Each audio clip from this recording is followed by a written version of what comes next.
Hello बच्चों, आप सभी का हमारे यूट्यूब चैनल आरती एजुकेशन क्लासेस में स्वागत है। आज के वीडियो में हम आपके लिए लेकर आए हैं राज्य शिक्षा केंद्र भोपाल मध्य प्रदेश द्वारा जारी प्रश्न बैंक, जो कि कक्षा 8 विषय विज्ञान की है। तो आइए बच्चों, हम देखते हैं कक्षा 8 विषय विज्ञान की जो प्रश्न बैंक है, जिसमें आज हम देखेंगे वस्तुनिष्ठ प्रश्न राज्य शिक्षा केंद्र भोपाल मध्य प्रदेश द्वारा जारी प्रश्न बैंक विज्ञान, जिसके प्रश्न है वस्तुनिष्ठ। तो यहाँ पर हम देखेंगे आज के वीडियो में हम आपके लिए लेकर आए हैं कक्षा 8 विषय विज्ञान के वस्तुनिष्ठ कुछ प्रश्न। आने वाले वीडियो में भी हम आपके लिए वस्तुनिष्ठ प्रश्न लेकर आएंगे। तो यहाँ पर हम देखेंगे बच्चों, देखिए पहला प्रश्न दिया हुआ है हमारा, प्रश्न क्रमांक 1 से 142 तक सही विकल्प चुनकर लिखिए। तो आज के वीडियो में हम आपके लिए लेकर आए हैं 55 प्रश्न। आने वाले वीडियो में हम आपके लिए उनके आगे के प्रश्न लेकर आएंगे। तो देखिए प्रश्न नंबर 1 है, अच्छे स्वास्थ्य के लिए किशोरों हेतु उत्तम आहार है। देखिए 4 ऑप्शन दिए हुए हैं, चिप्स, नूडल्स, कोक पेय, रोटी, दाल, सब्जियां, चावल, पिज्ज़ा, बर्गर और पास्ता, चिप्स, लेमन और पेय। तो अच्छे स्वास्थ्य के लिए किशोरों हेतु उत्तम आहार है रोटी, दाल और सब्जियां। यह क्या है? उत्तम आहार है। फिर अगला प्रश्न है प्रश्न नंबर 2, खरपतवारनाशी के रूप में प्रयुक्त उपकरण है। खरपतवारनाशी जो है उसके रूप में प्रयुक्त उपकरण है खुरपी, हार्वेस्टर, हल और सीड ड्रिल। तो क्या है इसका सही? खरपतवारनाशी के रूप में प्रयुक्त उपकरण है खुरपी। तो हमने यहाँ खुरपी पर टिक लगाया। आइए बच्चों अगला प्रश्न देखते हैं। प्रश्न नंबर 3, सही जोड़ी का चयन करो। अब हमें यहाँ 4 ऑप्शन दिए हैं, उसमें से जो सही ऑप्शन है उस पर हमें टिक लगाना है। रबी फसल वर्षा ऋतु, खरीफ फसल वर्षा ऋतु, रबी फसल ग्रीष्म ऋतु, खरीफ फसल ग्रीष्म ऋतु। तो खरीफ फसल क्या है? वर्षा ऋतु में होती है। तो इस तरह से जो प्रश्न नंबर 3 था सही जोड़ी, वह हमने उसका सही उत्तर है ऑप्शन नंबर बी। फिर अगला प्रश्न है प्रश्न नंबर 4, सामान्यतः जल शुद्धिकरण में प्रयुक्त अधातु है। जल शुद्धिकरण में जो प्रयुक्त अधातु है फ्लोरीन, क्लोरीन, ब्रोमीन और आयोडीन। तो इसमें से इसका सही प्रयुक्त अधातु है फ्लोरीन। 4 ऑप्शन दिए हुए हैं, तो हमने इसका सही प्रयुक्त अधातु क्या है? फ्लोरीन। प्रश्न नंबर 5 है, ब्रेड अथवा इडली फूल जाने का कारण है। ब्रेड अथवा इडली जो फूल जाती है किस वजह से? उष्णता, पीसना, ईस्ट और मारना। तो वह पीसना, ईस्ट की वजह से ब्रेड और इडली फूल जाती है। फिर अगला प्रश्न नंबर 6, आघात वर्धनीयता का गुण होता है। आघात वर्धनीयता जो है उसका गुण होता है जिंक, जस्ता, फास्फोरस, सल्फर और मरकरी, पारा। तो आघात वर्धनीयता का गुण होता है जिंक यानी जस्ता। अगला प्रश्न है हमारा प्रश्न नंबर 7, वाहनों के लिए सबसे अस्वच्छ ईंधन है पेट्रोल, एलपीजी, सीएनजी और डीजल। तो सीएनजी में बहुत कम मात्रा में प्रदूषण होता है, इसीलिए वाहनों के लिए सबसे स्वच्छ ईंधन है सीएनजी। उसके बाद हम अगला क्रमांक देखेंगे, क्रमांक 8, प्रश्न नंबर 8, प्राकृतिक रूप से अपघटित नहीं होता है। तो प्राकृतिक रूप से अपघटित क्या नहीं होता? कागज का लिफाफा, सूती कपड़ा, प्लास्टिक थैलियाँ और ऊनी वस्त्र। तो प्राकृतिक रूप से अपघटित नहीं होता प्लास्टिक थैलियाँ। इसके बाद अगला है प्रश्न नंबर 9, यह चित्र किस कोशिका का है? तो जंतु कोशिका, पादप कोशिका, जीवाणु कोशिका, विषाणु कोशिका। तो यह चित्र जंतु कोशिका का है। उसके बाद अगला क्रमांक है प्रश्न नंबर 10, किसी व्यक्ति के वस्त्रों के आग पकड़ने पर आग को बुझाने का सबसे अच्छा तरीका है। किसी व्यक्ति के वस्त्रों में के आग पकड़ने पर क्या है? उसे बुझाने का सबसे अच्छा तरीका है पानी डालना, रेत का उपयोग, कंबल में से ढक देना और पॉलीथीन से ढक देना। तो उसका सही उत्तर है कंबल से ढक देना। किसी व्यक्ति के वस्त्रों के आग पकड़ने पर आग को बुझाने का सबसे अच्छा तरीका है कि उस व्यक्ति को कंबल से ढक दो, जिससे क्या होगा? आग बुझ जाएगी।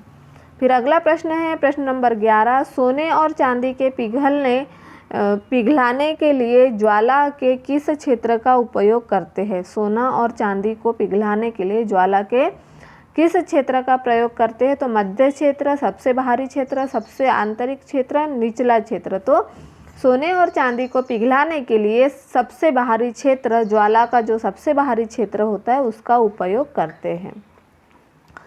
आइए बच्चों अगला प्रश्न देखते हैं। प्रश्न नंबर 23, यह चित्र किस सिंचाई विधि से संबंधित है? देखिए यह जो चित्र दिया हुआ है, देखिए यहाँ एक कुआं दिख रहा है, कुएं से पानी निकल रहा पाइप के द्वारा, मोटर पंप के द्वारा, और यहाँ कुछ छोटे छोटे पाइप दिख रहे हैं और प्रत्येक पेड़ के पास पाइप पहुँचा हुआ है। तो यह चित्र किस सिंचाई विधि का? तो यह ढेकली, चेन तंत्र, ड्रिप तंत्र, छिड़काव तंत्र। तो यह है ड्रिप तंत्र का से संबंधित यह चित्र है। हर पेड़ के पास बूंद बूंद यहाँ पर जल टपकते रहता है, जिसे ड्रिप तंत्र कहते हैं। फिर अगला है, यह चित्र किस कोशिका का है? जो चित्र दिख रहा है यहाँ, यह किस कोशिका का है? जंतु कोशिका, विषाणु कोशिका, पादप कोशिका, जीवाणु कोशिका। तो यह चित्र किस कोशिका का है? तो यह चित्र पादप कोशिका का है। उसके बाद हमारा अगला प्रश्न है प्रश्न नंबर 25, दिए गए विद्युत परिपथ में बिंदु ए एवं बिंदु बी के मध्य किस पदार्थ को रखने से विद्युत बल्ब जल उठेगा? बिंदु ए और बिंदु बी के मध्य किस पदार्थ को रखने से विद्युत बल्ब जल उठेगा? तांबे का तार, सूखी लकड़ी, प्लास्टिक की बोतल, कोयले का टुकड़ा। तो इनके बीच तांबे का तार यदि रखते हैं तो बिंदु ए एवं बिंदु बी के मध्य क्या होगा कि यह बल्ब जल उठेगा। फिर अगला प्रश्न है प्रश्न क्रमांक 26, वह गुण जिसके कारण धातुओं को पीटकर चादर से परिवर्तित किया जा सकता है। चादर में परिवर्तित कर सकते। तन्यता, आघातवर्धनीयता, भंगुरता और कठोरता। तो वह गुण जिसके कारण धातुओं को पीटकर चादर में परिवर्तित किया जा सकता है, तो तन्यता, आघातवर्धनीयता। तो उस प्रक्रिया को हम कहेंगे आघातवर्धनीयता। कारण धातुओं को पीटकर उनका जो गुण होता है धातुओं के अंदर, उसे कहेंगे हम आघातवर्धनीयता। फिर उसके बाद हमारा 27 नंबर का प्रश्न है, संचरणीय रोगों का मुख्य वाहक है। जो संचरणीय रोग है उनका मुख्य वाहक है चींटी, ड्रैगन मक्खी, घरेलू मक्खी या मकड़ी। तो उसका मुख्य वाहक है घरेलू मक्खी। फिर प्रश्न नंबर 28 है, अच्छे ईंधन की विशेषता नहीं है। जो अच्छा ईंधन की विशेषता नहीं, आसानी से उपलब्ध, अधिक मात्रा में ऊष्मा उत्पन्न करता है, जलने के उपरांत कई अवांछनीय पदार्थ छोड़ता है, वायु में सामान्य दर से सुगमता पूर्वक जलता है। तो अच्छे ईंधन की विशेषता नहीं है, जलने के उपरांत कई अवांछनीय पदार्थ छोड़ता है। यह है हमारा अच्छे ईंधन की वह विशेषता नहीं है। फिर प्रश्न नंबर 29 है, मैं कोशिकांग हूँ। आनुवांशिक गुणों को एक पीढ़ी से अगली पीढ़ी में स्थानांतरित करता है, बताओ मैं कौन हूँ? कोशिका झिल्ली, हरित लवक, कोशिका द्रव या गुणसूत्र। तो जो आनुवांशिक गुणों को एक पीढ़ी से अगली पीढ़ी में स्थानांतरित करता है उसे गुणसूत्र कहते हैं। तो यहाँ पर हमने गुणसूत्र पर टिक लगाया। आइए अगला प्रश्न देखते हैं प्रश्न क्रमांक 30। देखिए यहाँ क्या दिया हुआ है, 30 में वाई अक्ष और यक्स अक्ष दिया हुआ है। तो 200 जी, 500 जी, 100 जी और 50 जी मीन्स ग्राम। ऊन के रेशे 50 ग्राम, कपास का रेशा 100 ग्राम, रेशम का रेशा 150 ग्राम और नायलॉन का रेशा 200 ग्राम। तो वाई अक्ष पर उनका जो मजबूती है वो दी हुई है और यक्स अक्ष पर रेशे का नाम दिया। तो यक्स अक्ष क्या है? रेशे का प्रकार है और वाई अक्ष रेशों को तोड़ने हेतु आवश्यक अनुमानित भार जो दिया हुआ है वो है। तो ग्राफ अनुसार किस रेशे का धागा अधिक मजबूत है? ऊन, कपास, नायलॉन या रेशम। तो ये देखिए जो नायलॉन है, नायलॉन का रेशा अधिक मजबूत है क्योंकि यह 200 ग्राम दिया हुआ है वाई अक्ष पर। तो इस तरह से हमने जो पूछा था हमसे उसका उत्तर लिखा हमने नायलॉन। ग्राफ अनुसार किस रेशे का धागा अधिक मजबूत है? तो नायलॉन धागे का रेशा अधिक मजबूत है। फिर अगला प्रश्न है हमारा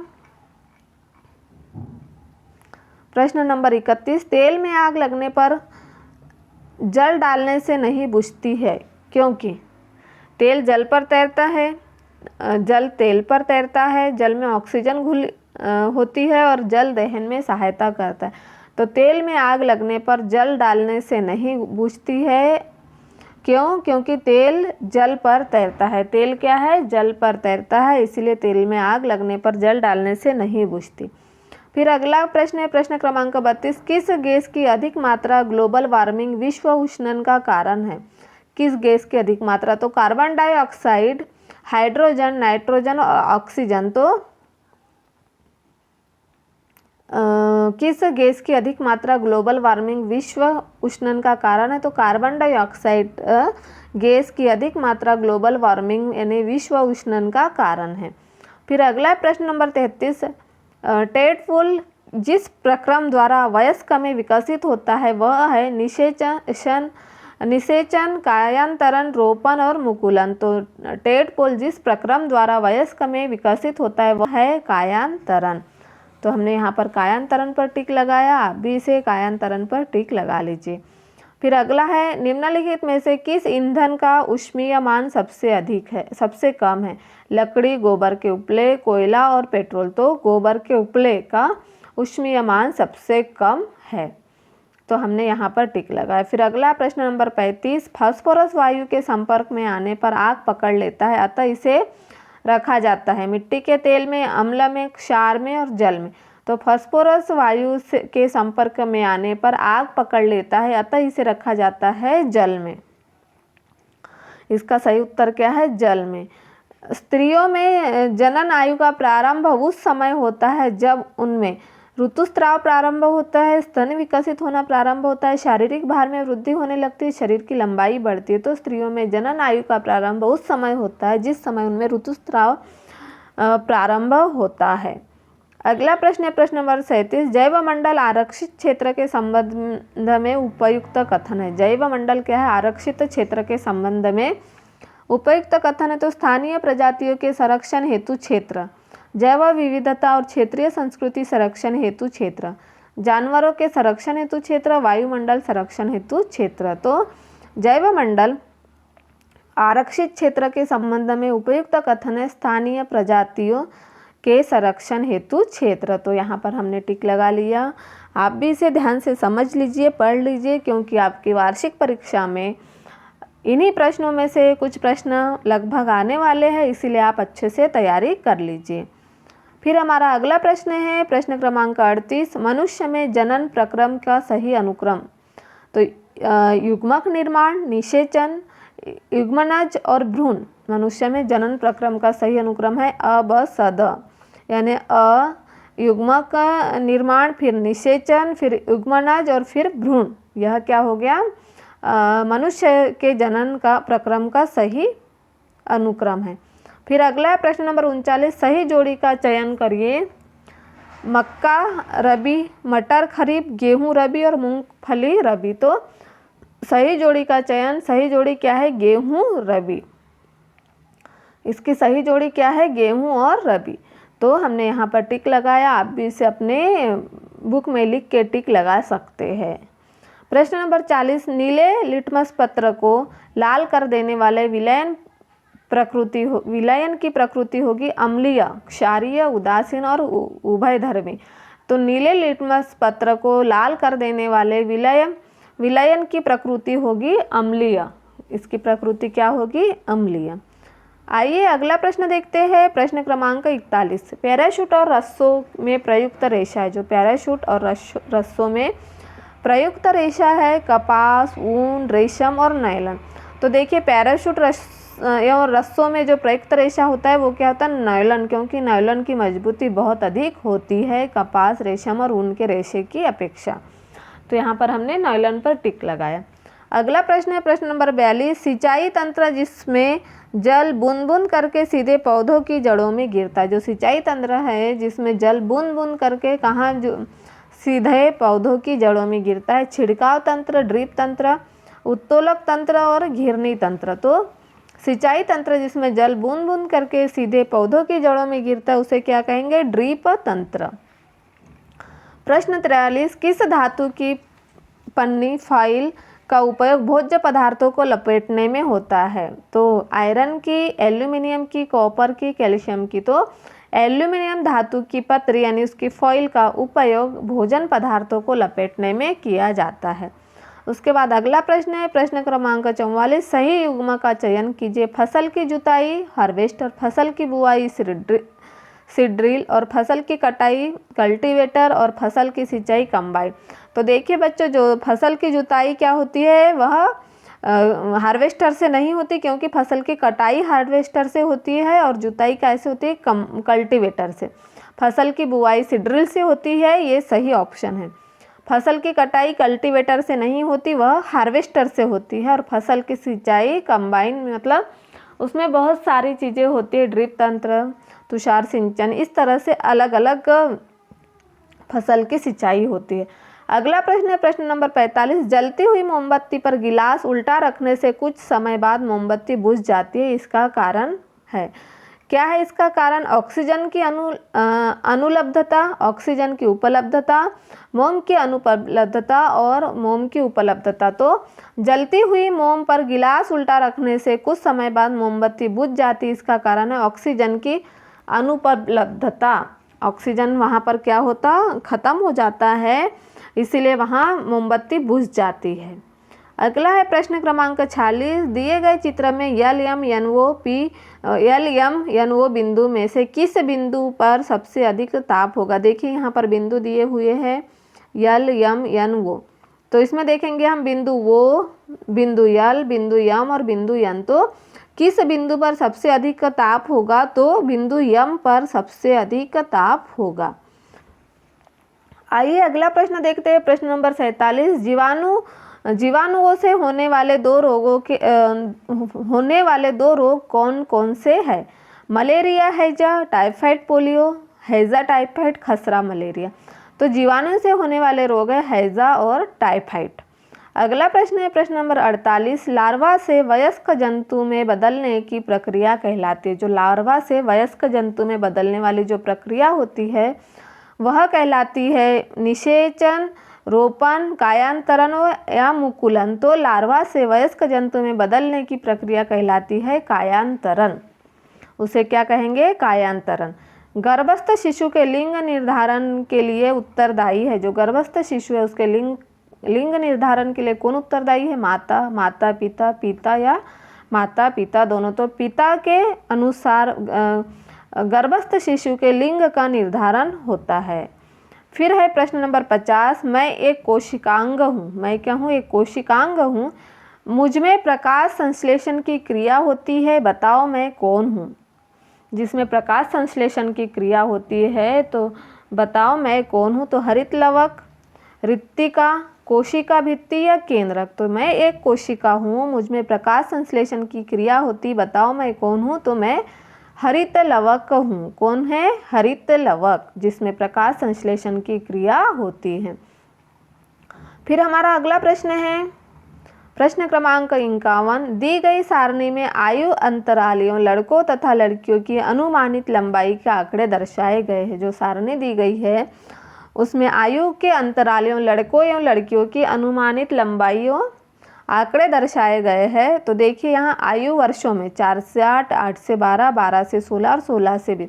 लंबाई सेंटीमीटर में दी हुई है लड़के और लड़कियों की। तो 4 से 8 आयु वर्ग की लड़की 96 सेंटीमीटर से लड़कियाँ 92 सेंटीमीटर, और 8 से 12 आयु वर्ग के 114 से 110 सेंटीमीटर। फिर 12 से 16 आयु वर्ग के लड़के की लंबाई 129 सेंटीमीटर और लड़कियों की लंबाई भी 129 सेंटीमीटर। और 16 से 20 आयु वर्षों से में लड़कों की लंबाई 160 सेंटीमीटर और लड़कियों की लंबाई 150 सेंटीमीटर है। उपरोक्त सारणी से निकाला गया सही निष्कर्ष है। जो सारणी दी हुई है इससे निकाला गया सही निष्कर्ष है, 4 से 8 वर्ष के अंतराल में लड़कियों की अपेक्षा लड़कों की लंबाई अधिक है। जो 4 से 8 वर्ष के अंतराल में लड़कों की लंबाई लड़कियों की लंबाई लड़कों की अपेक्षा अधिक है। देखिए यहाँ पर लड़कियों की अपेक्षा अधिक है, लड़के ज़्यादा हैं, उनकी क्या है लंबाई अधिक दी हुई है। और 8 से 12 के अंतराल में लड़कियों की लंबाई लड़कों से ज़्यादा है, गलत है ये भी। 12 से 16 वर्ष के अंतराल में दोनों की लंबाई असमान है, ये गलत है क्योंकि यहाँ पर इनकी लंबाई समान दी हुई है। और 16 से 20 वर्ष के अंतराल में लड़कों की लंबाई लड़कियों से अधिक नहीं है, अधिक है। तो तो इसका सही उत्तर है 4 से 8 वर्ष के अंतराल में लड़कियों की अपेक्षा लड़कों की लंबाई अधिक है, जिस ए वाला ऑप्शन ए। तो हमने ए पर टिक लगा दिया, आप भी उसे लिख लीजिए। आइए बच्चों अगला प्रश्न देखते हैं। प्रश्न क्रमांक 52, magnesium 2 Mg plus oxygen O2 समीकरण को संतुलित करने के लिए सही विकल्प है 2 MgO। देखो MgO2 गलत है, MgO ये भी गलत है, 2 MgO Mg2O। तो इसका सही समीकरण है 2 MgO, जो magnesium 2 Mg plus oxygen O2 का समीकरण का जो संतुलन करना है उसका है 2 MgO, यह सही विकल्प। और प्लाज्मोडियम सूक्ष्मजीव किस वर्ग का है? जो प्लाज्मोडियम सूक्ष्मजीव है वह किस वर्ग का है? प्रोटोजोआ, जीवाणु, शैवाल और कवक। तो प्लाज्मोडियम सूक्ष्मजीव प्रोटोजोआ वर्ग का है। कोयले के अपूर्ण दहन से मुख्यतः कौन सी विषैली गैस बनती है? जो कोयले का जब अपूर्ण दहन होता है तो उससे मुख्यतः कौन सी विषैली गैस बनती है? सल्फर, हाइड्रोजन, कार्बन मोनोऑक्साइड और सल्फर डाइऑक्साइड। तो कोयले के अपूर्ण दहन से मुख्यतः कार्बन मोनोऑक्साइड जो विषैली गैस बनती है।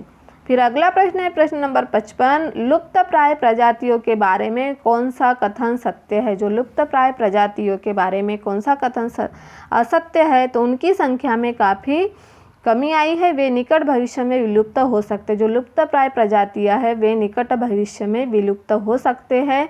यह है लुप्तप्राय प्रजातियों के बारे में कथन जो है वह असत्य है। इस तरह से आज के वीडियो में हम आपके लिए लेकर आए थे जो हमारी राज्य केंद्र मध्य प्रदेश द्वारा जारी प्रश्न बैंक है, उसके प्रश्न कक्षा 8 विषय विज्ञान के कुछ वस्तुनिष्ठ प्रश्न लेकर आए थे। आने वाले वीडियो में भी हम आपके लिए कुछ वस्तुनिष्ठ प्रश्न लेकर आएंगे। यदि आपको हमारा वीडियो अच्छा लगे तो आप इसे सब्सक्राइब ज़रूर कर लीजिए और बेल आइकन को प्रेस करना ना भूलिए, ताकि आपको हमारे आने वाले वीडियो के नोटिफिकेशन मिलते रहेंगे।